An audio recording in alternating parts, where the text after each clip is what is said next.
Welcome to our first ever Conversations of Care event. I'm Jared Stoll. I have the pleasure of serving as Executive Director of Memorial Health Foundation. And it's so wonderful to see so many familiar faces and new faces here tonight. This event was really created to bring our community together, to learn, connect, and talk honestly about health and wellness topics that matter most to those of us in this room in our community. At the foundation, our mission is simple but powerful. We want to connect generosity with healthcare needs.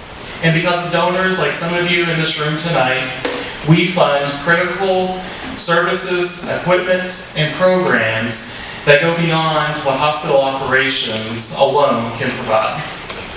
And your generosity helps to expand access, improve technology, and create spaces where hope and healing thrive.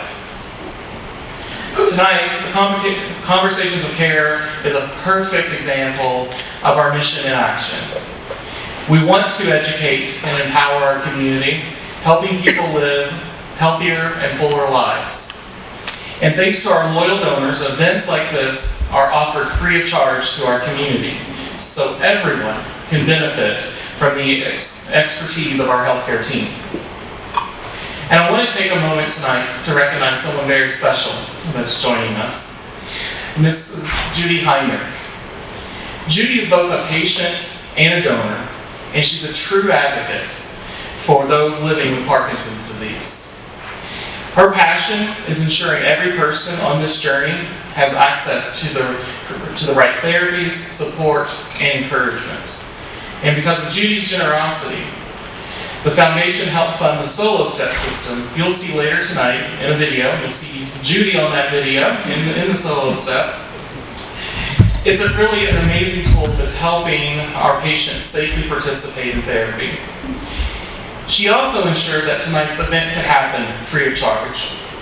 And she has provided funds to help start a Parkinson support group and expand therapy programs here. So I would like for us to acknowledge her commitments to everyone in this room in our community.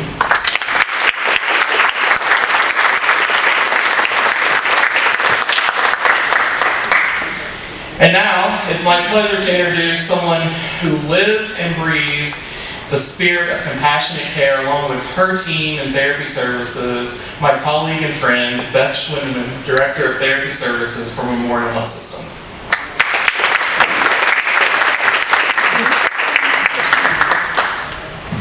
Good evening. Thank you guys all for coming. It was a beautiful night.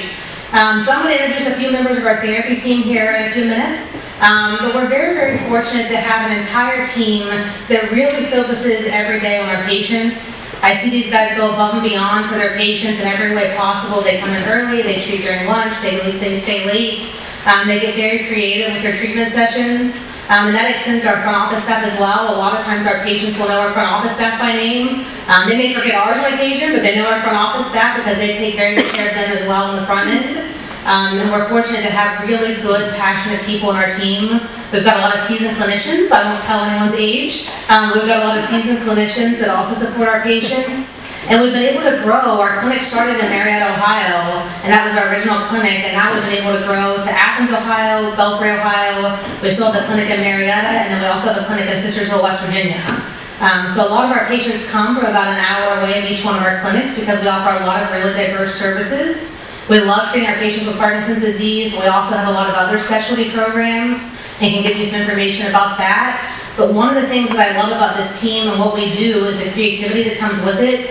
We truly get to know our patients because each one of our appointments is one-on-one for 45 minutes to an hour. So that's one thing that we're very fortunate to be able to offer is that one-on-one care.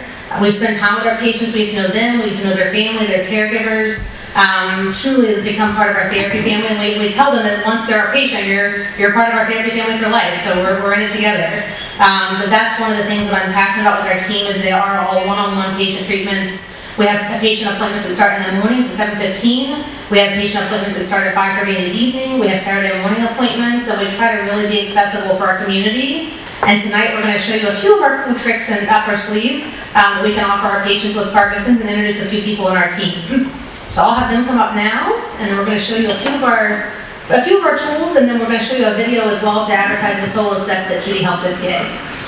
And while these guys are coming up here, I'll tell you a little bit with the solo step. So the first day we got it, we were all very excited to use it and try it out and see what it was going to be like for our patients. And we actually had a patient that was able to stand up by herself for the first time in her entire life because of the solo step. So historically, she had to use a wheelchair and had to stand with the assistance of someone else. And they put her in the solo step, and she was so excited. And to see the passion that she had, and to see her dad be able to see his daughter stand up by herself for the first time, is just a piece of what that sounded. That was the first hour we had it installed. So we've been able to work with a lot of patients and really open the doors to what they can do that Jamie will tell you more about here in a few minutes. So I'm going to introduce the team. They're going to introduce themselves a little along the way. So Amy Bowles is going to go first, and I'll turn it over to her. Hi, I am Amy Bowles. I'm a physical therapist since Jesus was a boy, and I just love the health system and how we love the community. I just wanted to show you the use step walker.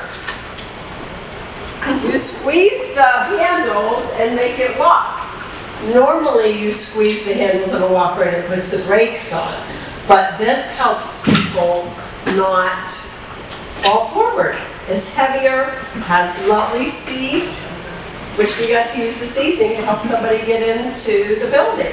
So this is a great tool among many others. Oh, it has a laser you can turn on. That way you step past the laser, makes you take a longer step. And it also has a metronome, so we can slow down steps or speed up steps depending on what they need.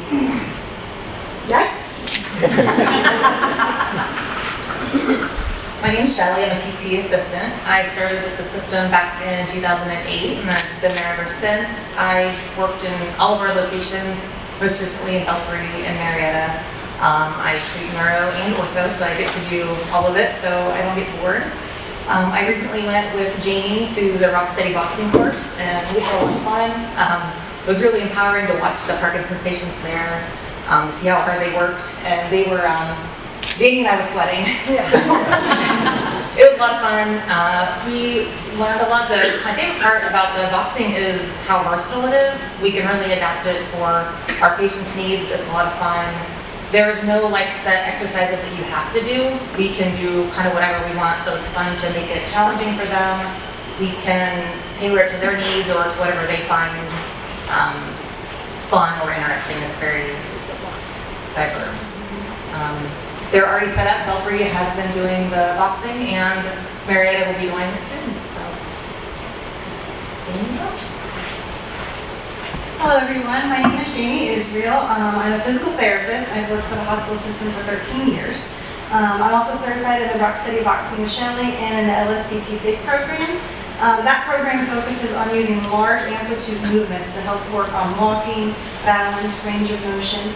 But one of the great things they taught us in all these courses is the great research that really supports therapy and exercise as a tool to help delay the progression of Parkinson's disease, to help keep your functional mobility, to help keep your quality of life. So we're super passionate to be able to help provide those tools for people. We recently got a solo step safety harness, which I am so excited about. I'm so grateful to our generous donor who did this. This has been a huge game changer in how we can challenge patients' balance, how we can work on balance reactions, how we can reduce fall risk and build confidence with mobility. There's so many things we can do in here that we couldn't do otherwise. It's this great harness, just goes on kind of like a backpack. We put a strap under each leg and they're connected to a track in the ceiling.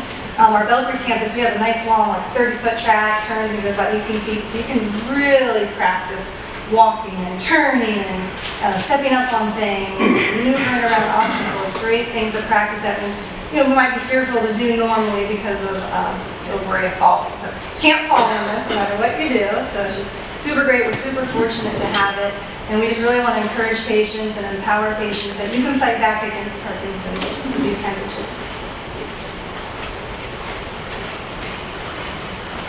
Hello, my name is Miranda Black. I've been with this system since 2021. I'm a speech language pathologist and I work in our Marietta clinic and in our Belfry clinic.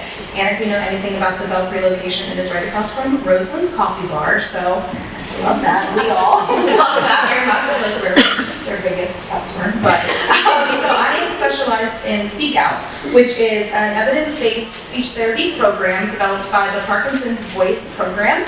And what it does is it teaches individuals with Parkinson's disease and related disorders to help regain and retain control of their speech function, which helps to improve speech, voice, and swallowing.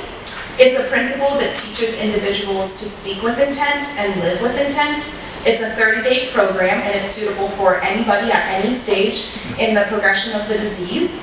And it's a 30-day program that involves daily home practice, so every patient gets a home workbook to complete, and then it is 2 times a week for 4 weeks in clinic.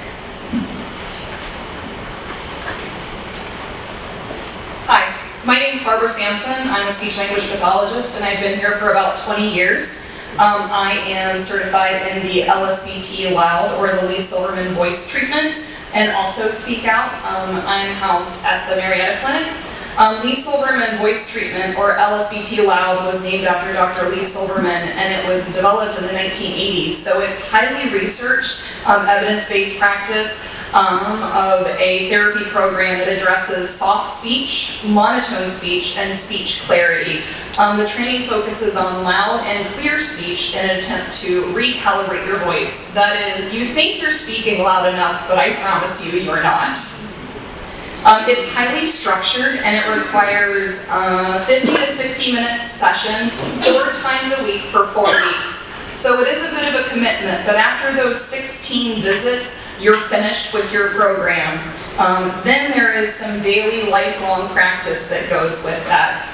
Exercises include sustained vowels, functional conversational phrases, and voice exercises.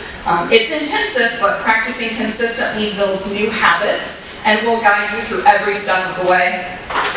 After the evaluation, your speech therapist can help you decide which program would be right for you, either the Speak Out program or the LSVT Loud. Now we're going to take a couple of minutes to watch a quick video about some other services that we offer for patients with Parkinson's disease.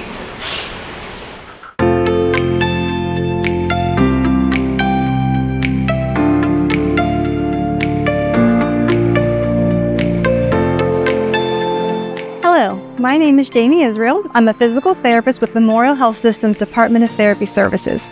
We offer a wide variety of treatment options to support our patients with a Parkinson's diagnosis.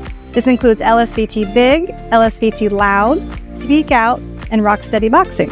Rock Steady Boxing incorporates boxing-type movements to work on agility, balance, stamina, and eye-hand coordination, empowering patients to fight back against Parkinson's. The Solo Step safety harness allows us to keep patients safe while challenging their balance. This helps us build appropriate balance reactions without risk of falling, helping to build confidence and safety. We can incorporate the LSVT Big protocol into your treatments to work on large amplitude movements, and LSVT Loud to work on increasing vocal loudness. Speak Out also targets vocal strength and combines this goal with intentional speech. All of these programs are intensive, evidence-based interventions to help support our Parkinson's community, and we are proud to offer them at multiple therapy service locations. For more information about our Department of Therapy Services and how we can best meet your needs, visit us at mhsystem.org/therapy services.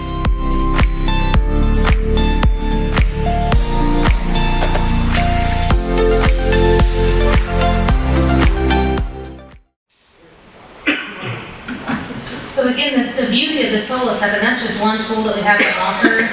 The beauty of it though is that it opens up an infinite amount of possibilities for what we can do with our patients. Previously, patients were fearful to do anything that was higher level because they don't want to fall, which is understandable, but then they were also worried to hurt us. As a PT, I've been a PT for 18 years, it's hard for me sometimes to turn off that need to want to protect them, even though they're supported in the harness. But one of our patients said it very well, that it also gives you the chance to see what your opportunities for improvement are without worrying about getting hurt in the process. And I think that's the beauty of it, is that there's so much that we can do, and they feel comfortable saying, what can I not do safely when I know I'm not going to get hurt, and then we can work on it.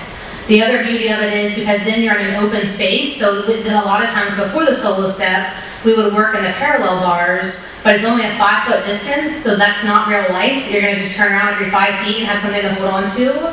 So this gives them the chance to be out in the open space, and then be able to challenge themselves when they don't have something to hold on to and to secure themselves with. So our keynote speaker this evening was brave enough to get into solo step this week and let us put him through a little miniature obstacle course. So he is going to be our keynote speaker this evening, which is Dr. Daniel O'Connell. He is our, like I said, our keynote speaker. He's a native of Columbus, Ohio. He joined Memorial Health System in 2022 and became the medical director of the stroke program the following year. He earned his degree from Vanderbilt University, his medical degree from Loyola Chicago, and a master's of public health from Brown University. And Dr. O'Connell also completed his internship at New York Medical College, followed by a neurology residency and fellowship at UC Irvine, UCLA. So please join me in welcoming Dr. O'Connell.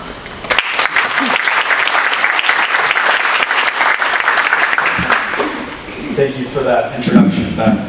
Based upon that introduction, I realized I've spent my whole life in school, for better or worse, hopefully better. So I'm representing the providers, meaning doctors, nurse practitioners, physician assistants, LPNs, RNs, and CMAs that work in our neurology clinic. So I'm going to ask that they put up their hands as I say their name for some recognition. I see 2 others back here, great. Jennifer Tallman, nurse practitioner. Kim Crum, also nurse practitioner. Dr. Fry, the most excellent Dr. Fry, joined us from Morgantown WV recently, and we're pleased to have her here as well. Unfortunately, Dr. Hallie and Dr. Chakri couldn't make it, but they're excellent. They work closely in our clinic. We all work similar as a big family, like the blue shirts here, the therapists. And really, this is a team effort, and we make it happen the right way. So thank you again for having me as your keynote speaker. So I also see my own CMA and LPN, Skylar Linson-Bigler. You can put your hand up, Skylar, and Cameron Fogel, who are both instrumental in making our patients the best they can be. So on to our next slide here. So where would a movement disorders talk, meaning to talk about Parkinson's disease, be without great professors that have trained ourselves, as I'm sure Dr. Fry can attest to, in the past. So these are some of my professor colleagues from UC Irvine in California. Dr. Philippe is to my right. Dr. Boulain, whose name is not listed, is a cognitive disorder specialist and professor at UC Irvine. And she has been instrumental in my training for Lewy body dementia, which has a close overlap with Parkinson's condition.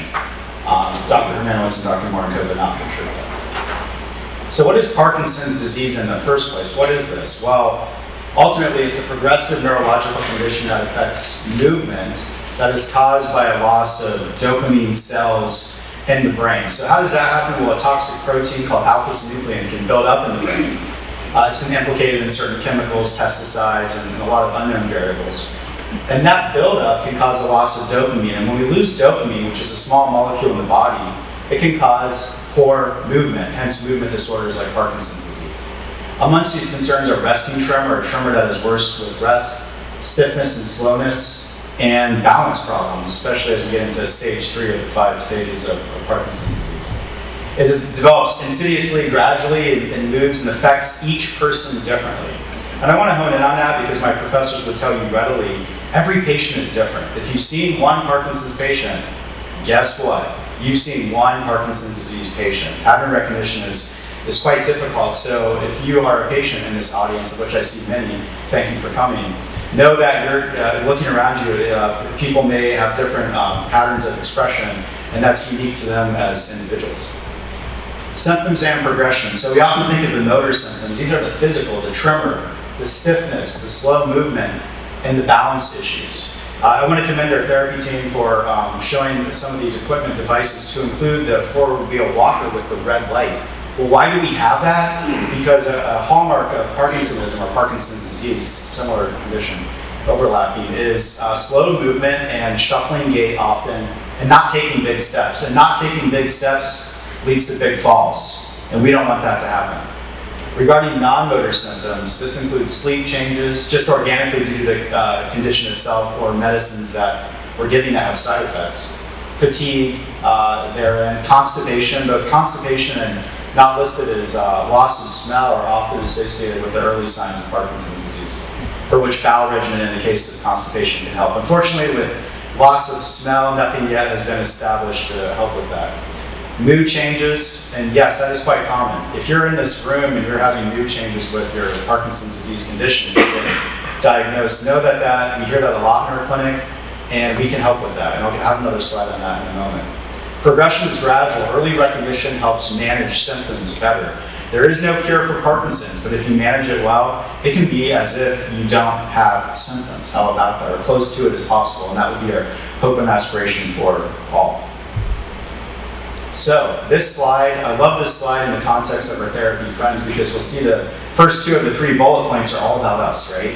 So when it comes to medications that can be used to treat Parkinson's disease, we have carbidopa-levodopa, that's a mouthful. That came out in the 1960s, also known as Sinemet. You may be familiar with that name. And that's a medicine that one takes typically 3 times a day or more to replicate the dopamine that's missing in the brainstem and what's called the basal ganglia of the brain. So you're basically taking a surrogate dopamine to help with the dopamine loss due to the Parkinson's disease condition. There are also several other medicines that help to delay the breakdown of dopamine in the body that we often use secondarily and can be quite effective. I know some of you in this room are also on those. And there's even a patch that can be used in select circumstances, like a nicotine-style patch that helps to augment this armamentarium of medicines that we have to treat Parkinson's disease. So therapy, very important. And that includes the Big and Loud program, and including physical, occupational, and speech therapy to improve both function and quality of life, as well demonstrated in literature. So on to deep brain stimulation. So approximately, it's estimated about 15% of Parkinson's disease diagnosed patients are good candidates, or would be good candidates for deep brain stimulators, which are, yes, drilling a hole in the skull through our neurosurgery colleagues, and installing devices that are then linked to the chest like a pacemaker that can be used to stimulate the brain and help people with extremely bad Parkinson's disease. It can be quite effective. There have been some miraculous turnarounds with that. Unfortunately, only about 1% to 2% of all Parkinson's disease patients get the deep brain stimulator. So you see there's a gap here. So I like to think our number is higher than 1% to 2%, but it's certainly not 15%. But at one point, maybe as we work synergistically with neurosurgery at big academic centers that do this, we may see that more. But the hallmark to treat the great majority of patients is going to be medications and therapies combined. That's what most patients duly need. Regular follow-up with your care team is essential. Living well with Parkinson's, so regular exercise, including through physical therapy or otherwise, helps balance strength and mood. Eating a balanced, fiber-rich diet will also offset the constipation associated with the illness, as is staying hydrated. Maintaining good sleep hygiene, so going to bed and trying to wake up at roughly the same time each day can only help, especially for those that are affected more by sleep in this circumstance. Stay socially active and engaged, like all of you here. All of you here today I admire for being here because this is a great illustration of being engaged and seeing others with your condition that also are struggling in some ways and doing well with medicines and therapies that they can attest to. Mental health and emotional well-being. So yes, very important. It's common to feel frustrated, anxious, or depressed with new diagnosis of Parkinson's disease. And it's good to talk with us, the providers, nurse practitioners, physician assistants, medical doctors, regarding that to see how we can help. Because there's certainly ways we can help. We often refer people for counseling and or psychiatric medicines, either through ourselves or through our peers in the psychiatry division who do great work through the Memorial Health System. Caring for your emotional health is as important as physical health, and support groups, as earlier stated by my peers here. Hope and future direction. So research is ongoing, ever ongoing in Parkinson's disease. Similar to multiple sclerosis, where we now have therapies that can prevent the condition from worsening, we're trying to get there with Parkinson's disease. We don't have that yet, but there are active clinical trials in the United States in what's called phase 1 monitoring, which is basically determining safety first, always safety first, and then effectiveness to see if we can come to that in our lifetimes. Now, there's a lot of promise, there's a lot of new trials out there to include those advances in medication, gene therapy, also immunotherapy, not listed, which I can speak about later if anyone's interested, and other technologies.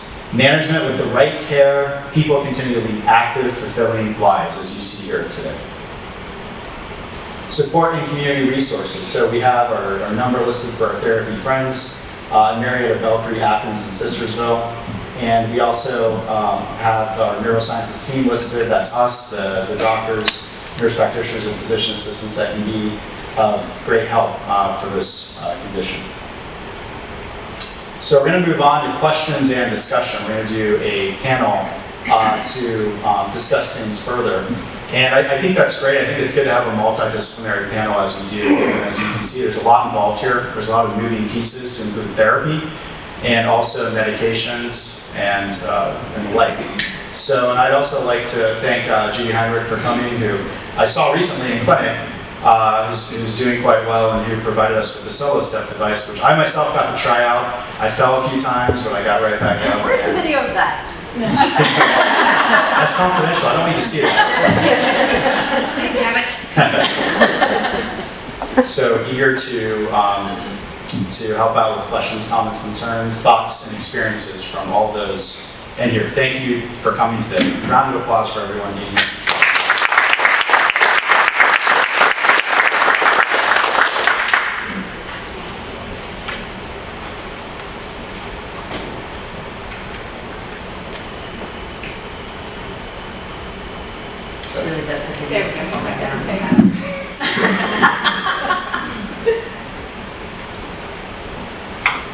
Adjust here, Dr. O'Connell and I are obviously not the same height, so let me get adjusted so you guys can hear me as well.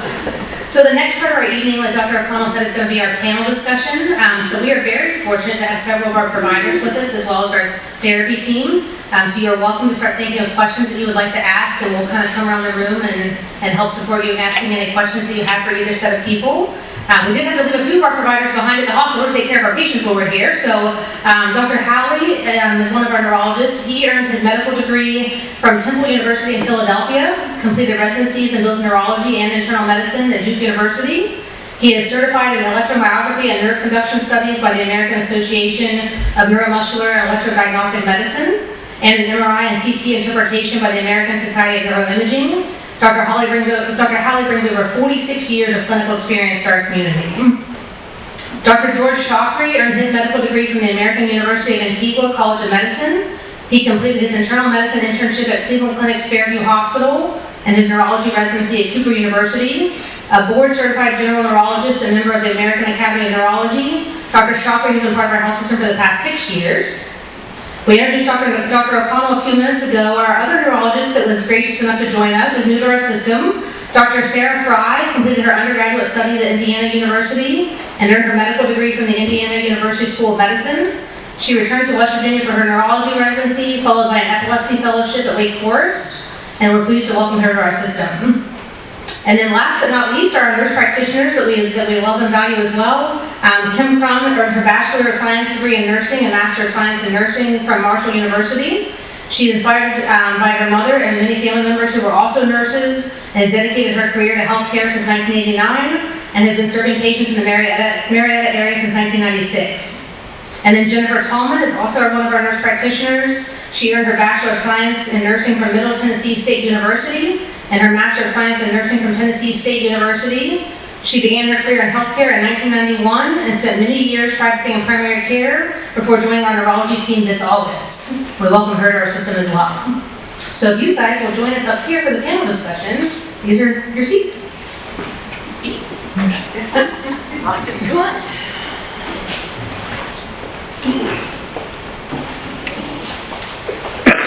Or have to sit. You can stay. I'm standing. Okay, I'm standing. Do whatever you want to do. Okay.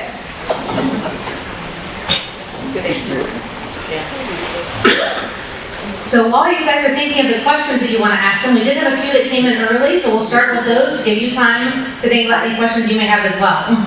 So the first question for our panel, what are the stages of Parkinson's and how fast do they progress? Takers? Yes, we talked about this briefly. Hear me okay?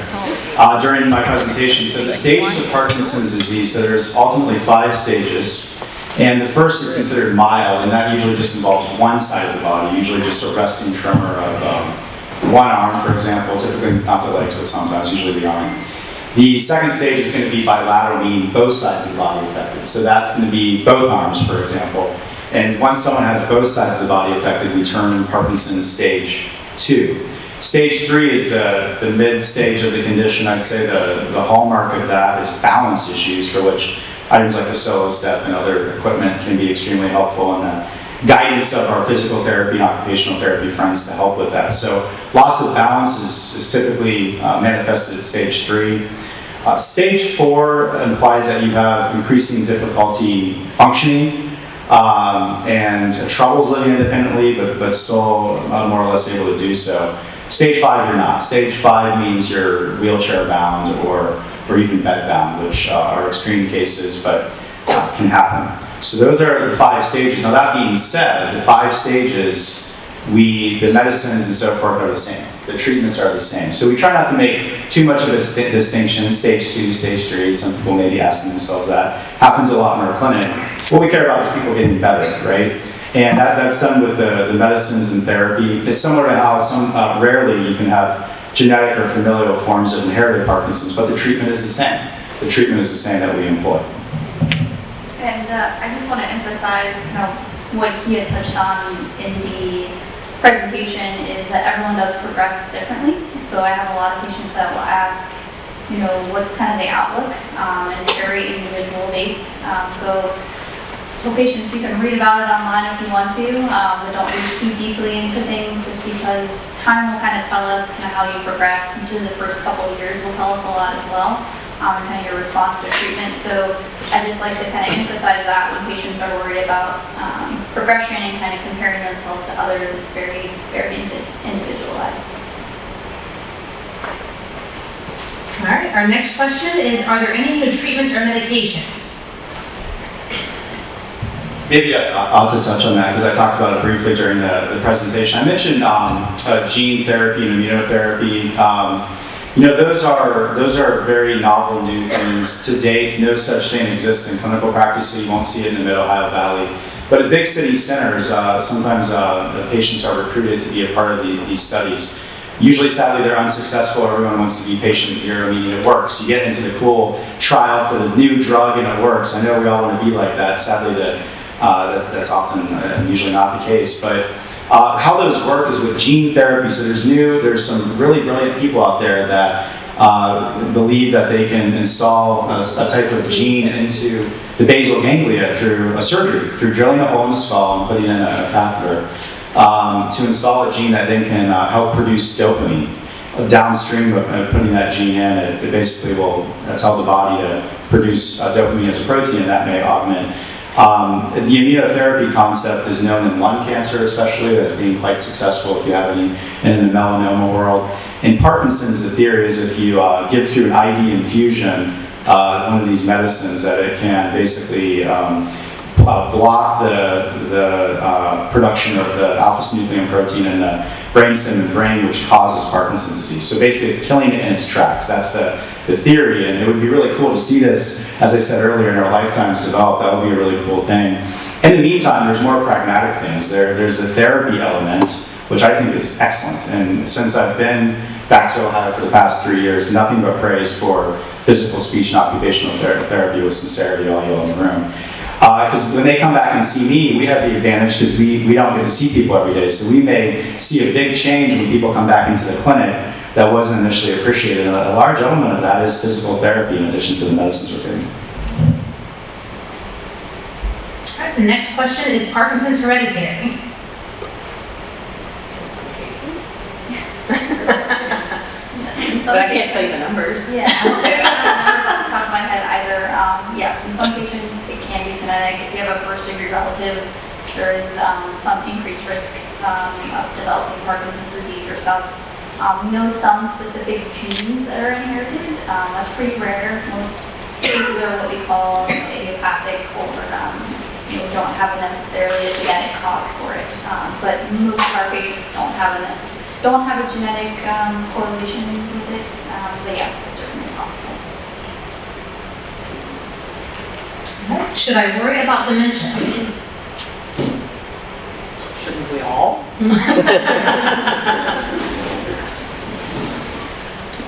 So yes, it does happen, obviously, and people can have multiple types of dementia as well. not just Parkinson's dementia. Now you have microvascular dementia or some other dementia in addition to Parkinson's. And people can have vascular Parkinson's as well, which we didn't really talk about, but because of a vascular injury within the brain, people can have Parkinson's that's related to that. So both things do happen. And again, everybody does not progress the same, so please do not think that if your neighbor had horrible symptoms within 2 years, that does not mean that you will. Everybody is completely and entirely different. And progression is never the same, ever, ever, ever. What diet and exercises are best for Parkinson's? Who wants that one? I think that's quite a bit.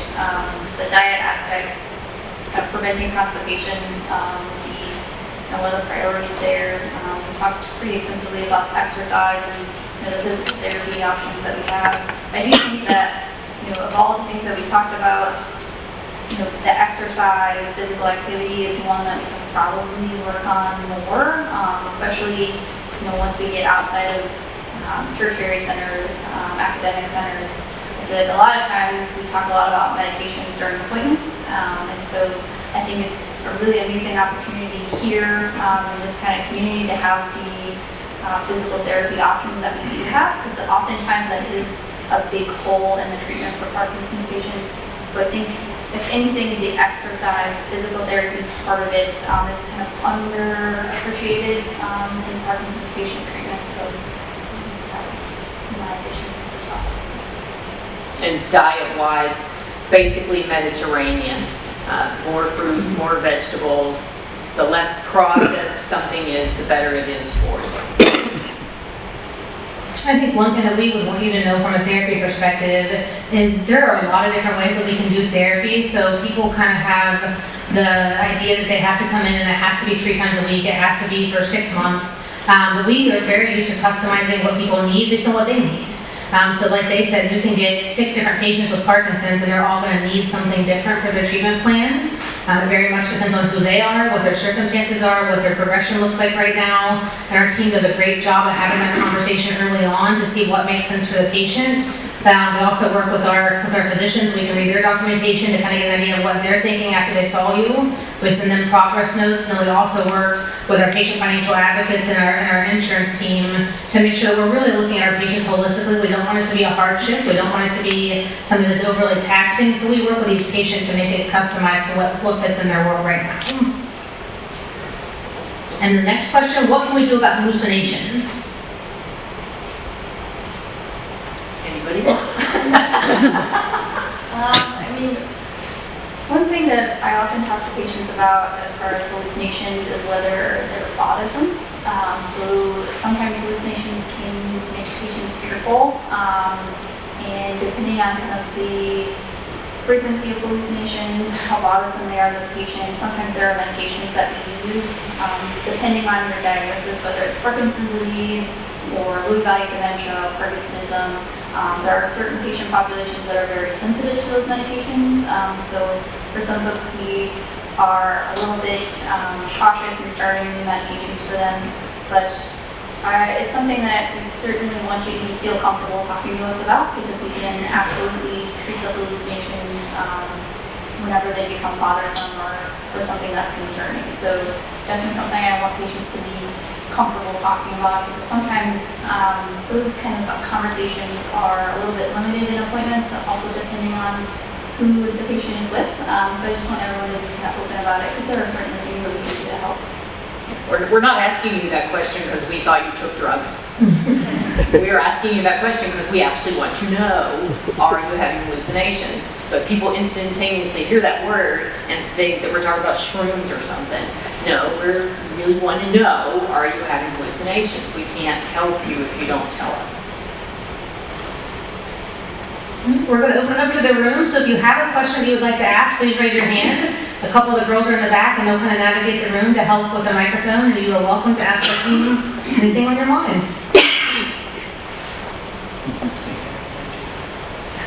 Who's going first? Here we go.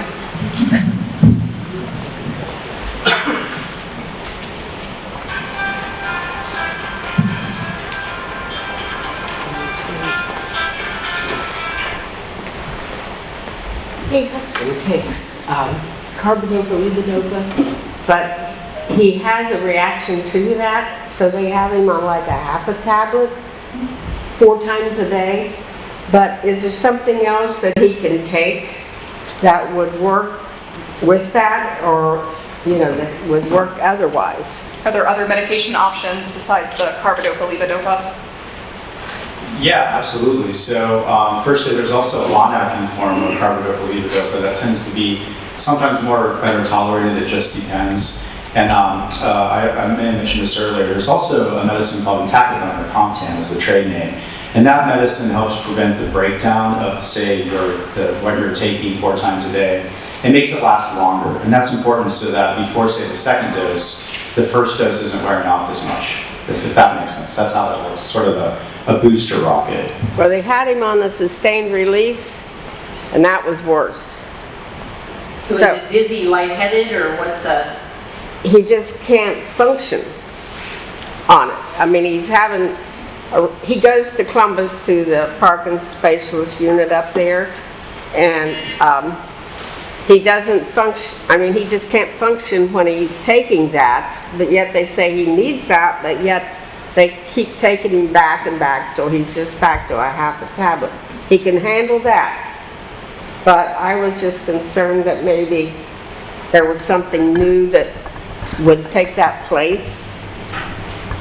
Well, question for you is tremor one of the problems? Is that manifesting? So one of the downsides of the condition Parkinson's disease that we're talking about is it depletes dopamine, this molecule in the body, but it's not the only molecule affected. So there's another molecule that becomes more potent, more powerful when there's less dopamine, and that's something called acetylcholine. So I don't know if you've heard of these other medicines that can break down acetylcholine. For example, trihexyphenidyl artane would be an example. Cogentin, which is benztropine. If the tremor is the problem, sometimes these medicines can be helpful because the relative lack of dopamine makes the acetylcholine seem much more powerful in the body, and sometimes that can lead to tremor in these sorts of things. So that would be something to consider to pick the brain of your respective provider to ask about.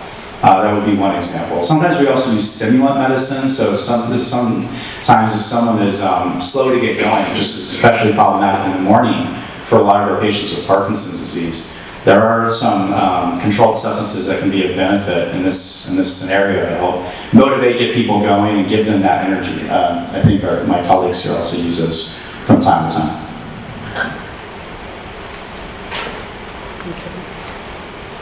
Other questions?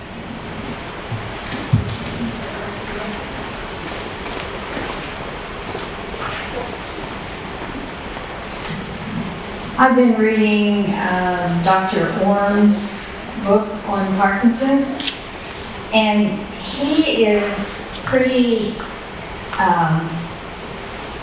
he says hospitals and nursing homes don't take good enough care of Parkinson's patients, that the doctors in the nursing homes are not specialized in Parkinson's, and once you get in a nursing home, they sometimes prescribe the wrong medicine or don't take good enough care.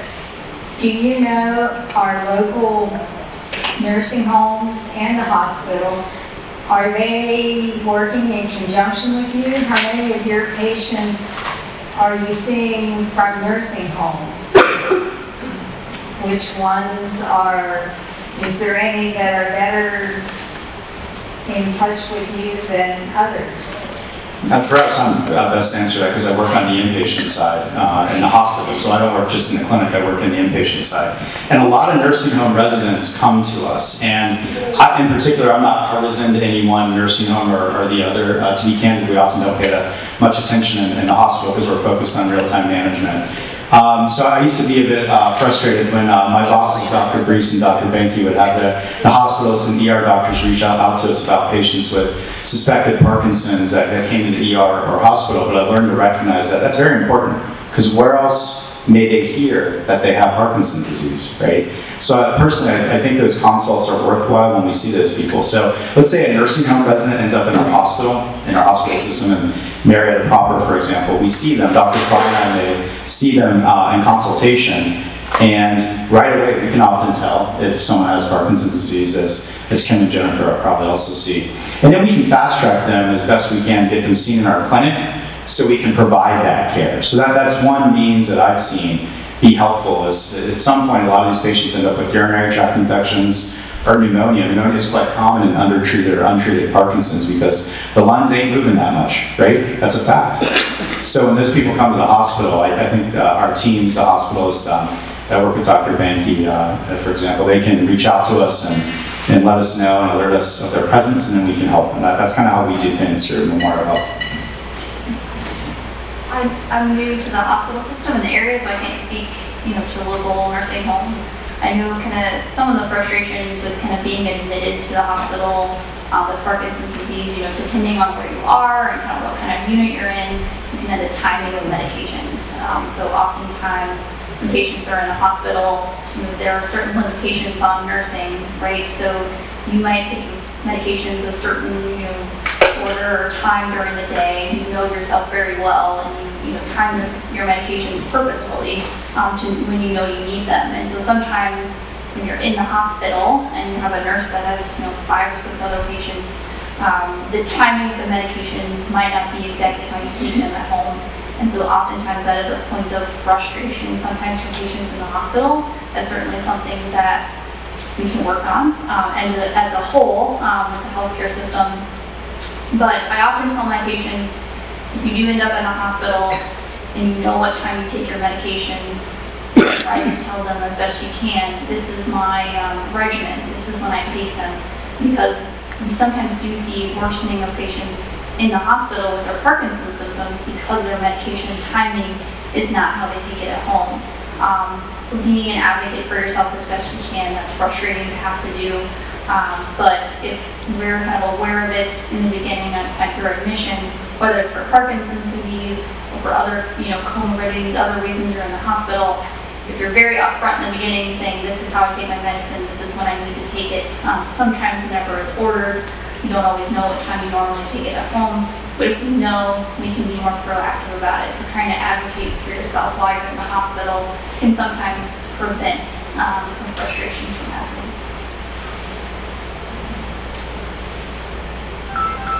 I'm not quite sure how to word this question. In this situation, how does it coincide if you have brain injury that you have all the symptoms of Parkinson's, but it's not classified as Parkinson's disease?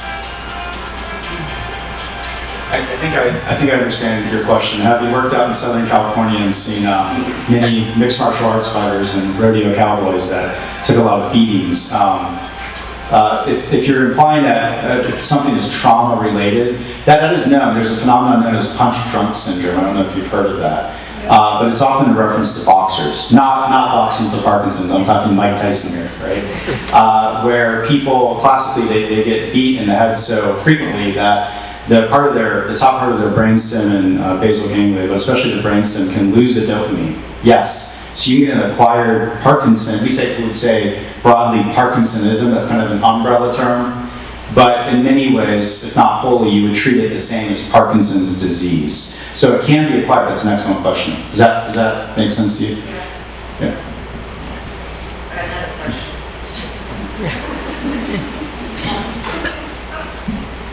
Now that dopamine, he's on dopamine 3 times a day. When you go to bed at night, then how much does that wear off till the next day?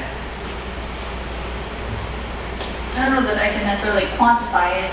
Oftentimes, I'll have my patients time their symptomatic curve at a little bit of under kind of peak waking hours. So oftentimes, I will not have them take it, at 8 p.m. at night. Sometimes if we have difficulty waking up, having a lot of symptoms in the morning, sometimes we'll do kind of a extended release version to kind of get you through the night and not have as much difficulty upon waking up. If, say, you took your dose early in the evening, you went all night without the cinnamon or carbidopa, kind of lacking that dopamine. Sometimes we will do an extended release to help with that.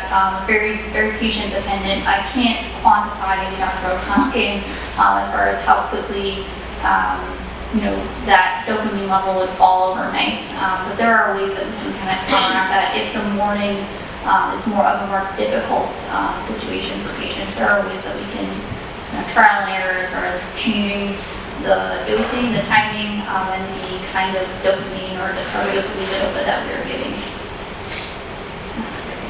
Correct, yes, I totally agree. And I would say, this is a rough approximation, but if it's the immediate release carbidopa, levodopa, we often space it like 4 or 5 hours apart, usually 4 hours. And so one may argue that you start to notice it wearing off by then. It is immediate release. It's the immediate release? Yeah, the one he takes is that, okay, you take it 3 times a day, I'm assuming it's immediate release. Sounds like it is. Yeah, it just shows how much it wears off. Yeah, the extended release, I'd like to think it lasts 12 hours, somewhere maybe not quite that much, but that thereabouts for that. And that's why people often take it at night. It helps them with stiffness when they sleep. Maybe any REM or like sleep problems that they're having. This is known to occur in Parkinson's patients through the next morning, so that they're not so stiff when they wake up the next morning as they aim. Quick question. Would it be beneficial to actually have him tested for Parkinson's directly so it can be ruled out? If you're referring to like a more objective test, that's not just our opinion. Oh, I wish that would make our job so much easier. We have that. We know that we've come a ways to say, for example, with Alzheimer's. Some of you may not know, but other groups in Ohio and West Virginia may have beat us to it. But we've been using the blood test to help diagnose Alzheimer's since January of this year. With respect to Parkinson's, there's no such blood test. There is a type of skin biopsy. I mentioned this, another long, funky name, alpha-synuclein. It's the protein that builds up, that causes the death of the dopamine-producing cells in the brain. Well, I mentioned alpha-synuclein because Cleveland Clinic, for example, in Ohio State, and WVU perhaps, they can do a skin biopsy to look for that. The downside of that is it's often a false negative. What if you don't get the right area of skin? It's really challenging with this because dopamine is a central nervous system molecule, so it's mostly in the brain, right? It's usually not as prominent elsewhere in the body, but if it is detected, and that's extremely helpful. But sadly, a lot of those tests are negative when the patient actually, say, has a disease. So to date, in calendar year 2025, you're stuck with all 4 of us and others to make that diagnosis, and it's an expert opinion at this point. Yeah. There is a nuclear medicine scan called a DAT scan that can look for the activity in the part of the brain. And if the activity of the scan is depressed, then most likely that person has Parkinson's or related disease. So there is a scan now. There didn't used to be a scan. It was all physical exam. What do they look like? What do you feel when you touch the patient? But there is a scan now that can help assure that that is truly what the person has is Parkinson's. It's called a DAT scan, and we do them here.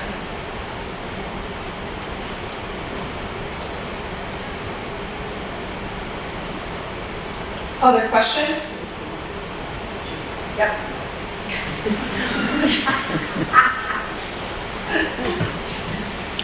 Okay, what's that thing called, the step solo? Solo step. All right, Dr. O'Connell, you said you tried it and you failed. Is that a joke? It was not, no. No, the therapists were pushing me pretty hard, I'm going to say that. If a person, this will have, a person can hang from this harness or be attached to it, and they can put their feet on the floor. Yep. And they can like move whatever way they want. So there's like, go ahead. Or does it move them? So does it move, or you're going to be suspended in the ceiling on a track. So there, when he said he fell, he fell suspended by the harness. We did not let him get injured or fall. That's the beauty of the solo step, though, is you're not going to get hurt. So Jamie is one of our specialists that uses that in Belpre. The beauty of it is you're suspended to a track on the ceiling, so that way if you do lose your balance or you do feel unsteady, you're not going to go anywhere. So the therapist is still going to be beside you, but if you do trip or stumble or lose your balance, you're suspended on the track on the ceiling, so you can correct yourself without getting hurt. If you do lose your balance completely and need to sit down to recover, you're not going to go anywhere. You're just going to be in a suspended squat in the air until you're ready to get back up, but you're not going to get hurt or go to the ground. It's like a rock climbing harness. So when you're attached to a rock wall, it's the same concept. So you can only fall so far, which is not to the ground. To use that for, like, try to see if he can do that, then we have to have a order from Just a physical therapy order. The provider can give you an order for physical we therapy. go to physical therapy and then they would assess it. Uh-huh. And then, okay. Gotcha.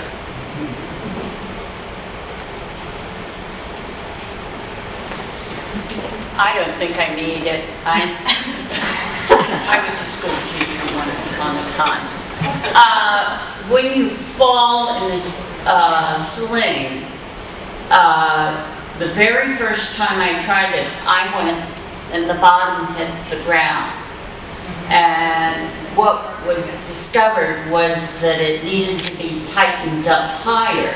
So the last time when this film was made, I'm going to try the same thing. Put feet up and go down, and they could slip a wheelchair right under my rump, and I could go on from there. It is fully adjustable, so. But it's a lot of fun.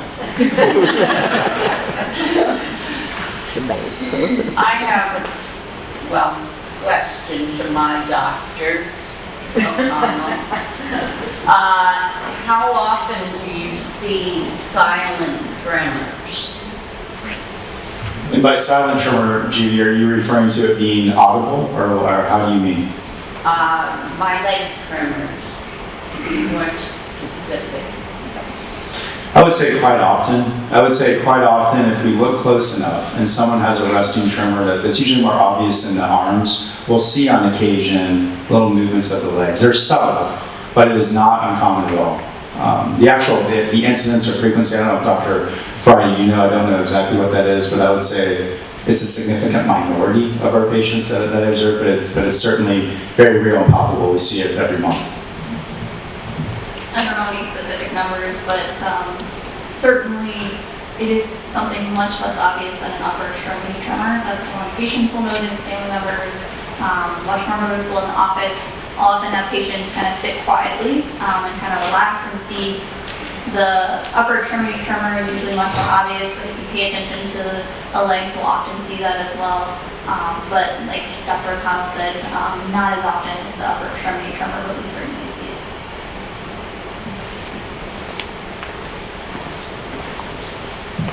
What about the Rocksteady boxing in Marietta? When's it gonna get started? I don't know. Somebody tell me the answer to that. I've been asking for this for about 4 years.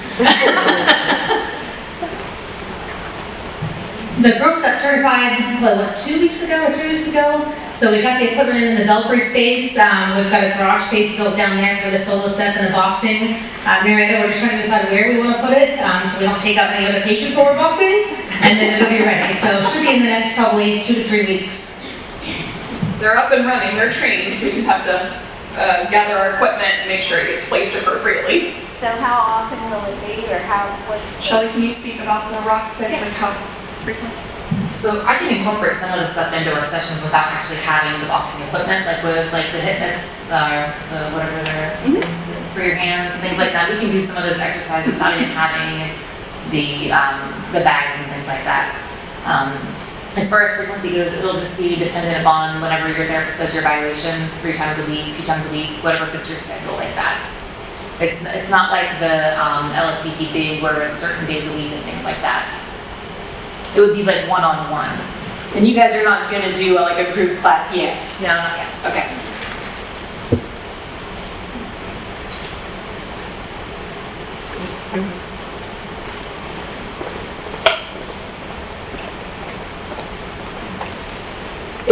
would switch to, it's hard for us to get to Columbus as often as we need. Switch to here, my husband's Parkinson's in his legs. Do you see that type of patient, or can you doctor that type of patient? He gets Botox shots in his legs and all these different things. Yeah, certainly that dovetails into Judy's question. Yeah, I would say a significant minority of our patients will notice resting tremor of the legs, and even more so stiffness. And I think that is what you're implying with the Botox. And we have a combined team approach for which we use our physiatry friends, so we call them PM&R, physical medicine rehabilitation. So that includes historically Dr. Lindsay, although she is now teaching at WVU, Dr. Hoyt and Dr. Minor, and they're most excellent physician assistants. And they do a great job with focal Botox therapy. I see some of our therapy blue shirts nodding their heads, and targeted Botox into the legs. And I've seen that with substantial improvement. So we would work together to help with those needs. Well, he gets his Botox shots here, Dr. Hoyt does it, but they're ordered through the doctor in Columbus. Yeah, we do that. Have they talked to him about STEM? No. Okay. And the programmers, we don't do the STEM here because it's, again, obviously a very specialized thing, and I don't care if it's your toenail, you want somebody who does that surgery every day. I don't care if it's your toenail, you want the person that does that every day. So yeah, we'll usually use OSU, sometimes we use Cleveland Clinic. Upon occasion, we'll send people to Marshall. There's an implanter at Marshall. But the technicians who do the programming for STEM belong to you. And they largely will come to the patient to try to help you program the stimulator so that it makes life better. So the stimulator can be programmed to do different things. I cannot personally speak to can it help his gait, but I have patients who have a stimulator that it has helped their gait. So that's why I'm asking you whether they've actually talked to you about it or not. He sees the surgeon next time we go. Okay. Up there. And so basically to get insurance to pay for a stem, you have to fail medications. So obviously he is failing medications. If he cannot tolerate the carbidopa, levodopa, any dosage, then he is failing medications, and that is exactly the person that I would send to OSU or wherever to get an opinion, is this a STEM problem or not? And for the most part, they have done a really good job for us. We have some people that's really improved their gait a lot. And in fact, I haven't seen one of them in a couple of years, which I'm happy about. Okay. And just for clarification, you're talking about deep brain stimulation. Correct. A stimulator. Correct. Sorry. Okay. All right. Well, I know some of you may have a few more questions, and our panel will be here for just a few minutes as we end this evening. But I want to thank our panel and all our speakers for being here and sharing this information. I know I learned a lot that I was not aware of, and things that we're doing here in our health system, and I hope you did as well. I wanted to also, you point out a few other people in the room. You've met our therapy services team that is here tonight, and you heard a reference to Dr. Dan Brees, who's in the back room, our Chief Medical Officer, who joined us tonight, Dr. Bob Benke, who is one of our physician executives. You want to wave? And we have a lot of our clinical staff, clinical operations staff, and Jenny Doty Black is with us, and Montel Hutchison and Wes, and I'm probably leaving out some folks, and the foundation team is all here.